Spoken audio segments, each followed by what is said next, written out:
Bismillahirrahmanirrahim. Assalamualaikum warahmatullahi wabarakatuh. Teman-teman, semoga dalam keadaan sehat selalu. Pada kesempatan kali ini ya, kemarin saya mau bercerita itu ya teman-teman, overhead ya, overhead pada mobil Daihatsu Zebra S-Pass ya ini. Kamu udah pecah. Kemarin mobil saya juga pernah mengalami seperti itu ya teman-teman. Yang pertama dulu awal-awal saya menggunakan Zebra S-Pass itu karet pada tutup radiatornya itu Kamu jatuh apa? Ya dikit aja. sudah mengeras ya teman-teman. Nah, Ya itu menyebabkan saat tekanan atau air pada radiator naik ya, tekanannya dia keluar ya teman-teman, langsung ke tabung reservoir dan menyebabkan air berkurang pada tabung reservoir ya. kiri dari sini. Tabung reservoir itu yang untuk menampung air, namun dengan tekanan, maksudnya takaran tertentu ya teman-teman. Jadi kalau berlebih dia keluar terus seperti kayak nggak ditutup, itu membuat volume air pada Di belakang ada. radiator berkurang, sehingga udara di radiator itu ada udara ya. Nah, udara itu yang membuatkan menguap ya, sehingga panas mesin lebih cepat, sehingga menyebabkan overheat ya. Itu yang pertama ya. Terus yang kedua, saya beli tutup radiator ya teman-teman, namun salah konstruksi ya ini.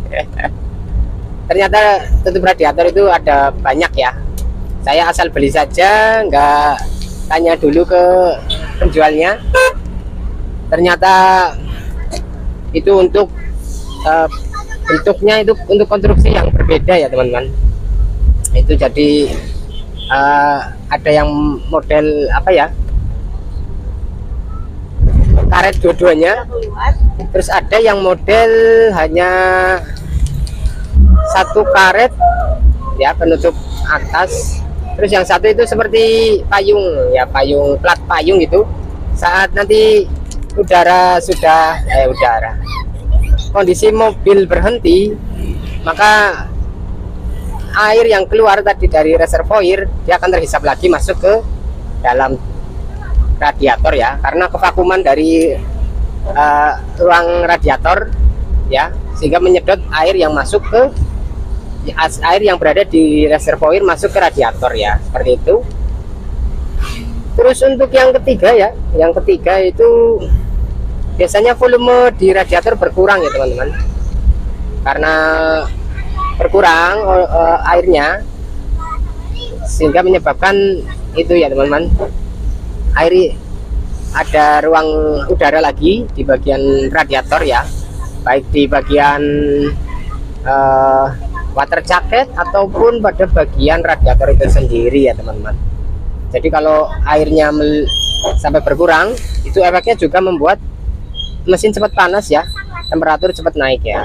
Mulanya biasanya pada mobil itu ada selang untuk membuang anginnya ya teman-teman, angin yang ada terjebak di dalam baik di radiator ataupun di sepanjang saluran radiator ya. Oke, itu mungkin ya penjelasannya. Ini sedang hujan di Purbalingga sini ya, ini sambil jemput anak-anak, ini sekalian mau ambil laundry juga ya teman-teman ya. Itu penjelasan dari saya ya mengenai radiator tadi ya teman-teman. Jadi kalau radiator sering berkerak, maksudnya radiatornya berkerak, itu juga berpengaruh sirkulasi airnya tidak lancar ya teman-teman, harus dikorok dulu. Kalau biaya pembersihan atau pengorokan radiator di sini sekitar 150.000 ya teman-teman. Dulu tak 100.000, sekarang sudah naik. Mungkin karena bahan ataupun jasanya naik ya. Ini saya nyalakan AC nih. Saya nyalakan AC aja ya. Ini hujan sih. Ya, lebih kedap ya teman-teman daripada tadi suara motor-motor masuk. Sekarang sudah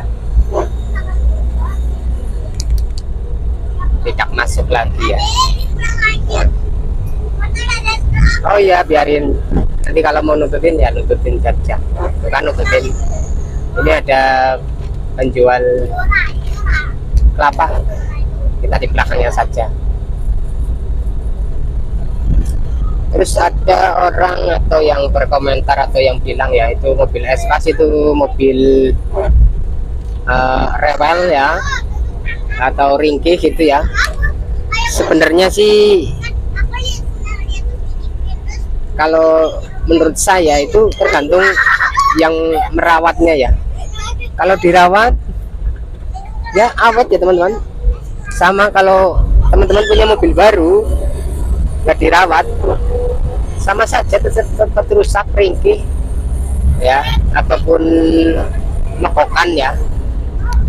Jadi kalau teman-teman pengen mobilnya awet, mobil apapun ya, dari merek apapun itu harus melakukan perawatan dan servis juga ya teman-teman.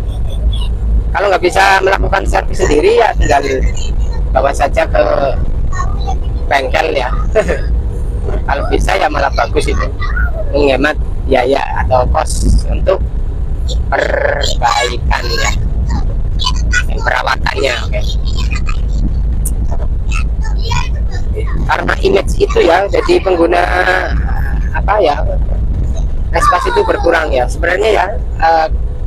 Karena satu kejadian, orang itu emang nggak paham mobil ya, nggak paham mesin, dia bawa Espas, bawanya pokoknya asal bawa aja, nggak tahu perawatan ataupun perbaikan ataupun servis rutin ya, akhirnya mogok ya. Dan terus sampai nanti ada lagi seperti itu, orang seperti itu sampai akhirnya menjadi sebuah opini publik ya teman-teman. Opini publik bahwa mobil Espas itu mogokan ya, rewel ya, itu karena itu mungkin ya. Sebenarnya semua mobil sama teman-teman, kalau tanpa perawatan, tanpa perbaikan maka rusak juga ya. Walaupun mobil baru ya sama seperti itu ya. Ini masuk ke kota ya teman-teman. Oke, saya menggunakan Espas ini ya aman-aman aja, yang penting tahu perawatannya ya, tahu teknis ya, teknisnya apa itu apalah. Mobil baru mobil lama sama ya, yang penting bisa merawat, insya Allah aman lah ya. Terus kalau ada lagi ya yang membuat itu harga Daihatsu Zebra Espas itu jatuh mungkin seperti itu. Terus mungkin dari material atau bit apa ya, bit quality control lah, bit quality ya, kualitasnya mungkin Espas memang masih di bawah standar dengan mobil-mobil yang lainnya. Contohnya untuk part-partnya mungkin ya, kalau di mobil lain kan dengan bahan kualitas yang cukup bagus, namun ya itu harganya mahal ya. Tapi kalau Espas ini ya lumayan, nggak terlalu mahal, nggak murahan juga ya. Ya kalau bicara mobil itu ya tahu sendiri, untuk bensinnya aja mungkin ya sekali jalan ya itu kan hanya mencapai 10 sampai 12 km per liter ya. Itu kalau pakai motor kan berapa kali lipatnya itu ya. Jadi kalau menggunakan mobil itu lebih banyak biayanya ya. Namun untuk mencari kenyamanan ya emang mobil yang nyaman. Kalau kita kemana-mana nggak kehujanan, nggak apa ya, panasan. Mau kalau pakai AC nggak kepanasan ya, tapi kalau nggak pakai AC tetap kepanasan. pakai AC-nya rusak ya sama saja kepanasan ya. Tapi secara stabilitas stabil itu mobil karena menggunakan 4 roda ya, bersumbu roda 4 itu lebih stabil daripada roda 2 ya. Untuk angkut-angkut juga ya, mobil ini lebih apa ya, lebih mumpuni ya daripada roda 2 itu ya. Kan cuma berapa ya, nanti kalau dibuat muatan banyak, kalau roda 2 itu ya nggak stabil ya, bisa berbahaya buat diri pengendara dan orang lain ya. Oke, ini sudah hampir sampai tokonya di sini ya, jemput sekalian ngambil laundry, saya masukkan sini ya, katanya banyak banget. Oke, mungkin itu saja video dari saya, nanti kita sambung lagi ya. Terima kasih untuk sahabat-sahabatku yang sudah like, subscribe, dan komen. Terima kasih. Akhir kata, wassalamualaikum warahmatullahi wabarakatuh. Sampai bertemu di video saya selanjutnya. Terima kasih. Selesai itu mah, udah. Belum mati tahu.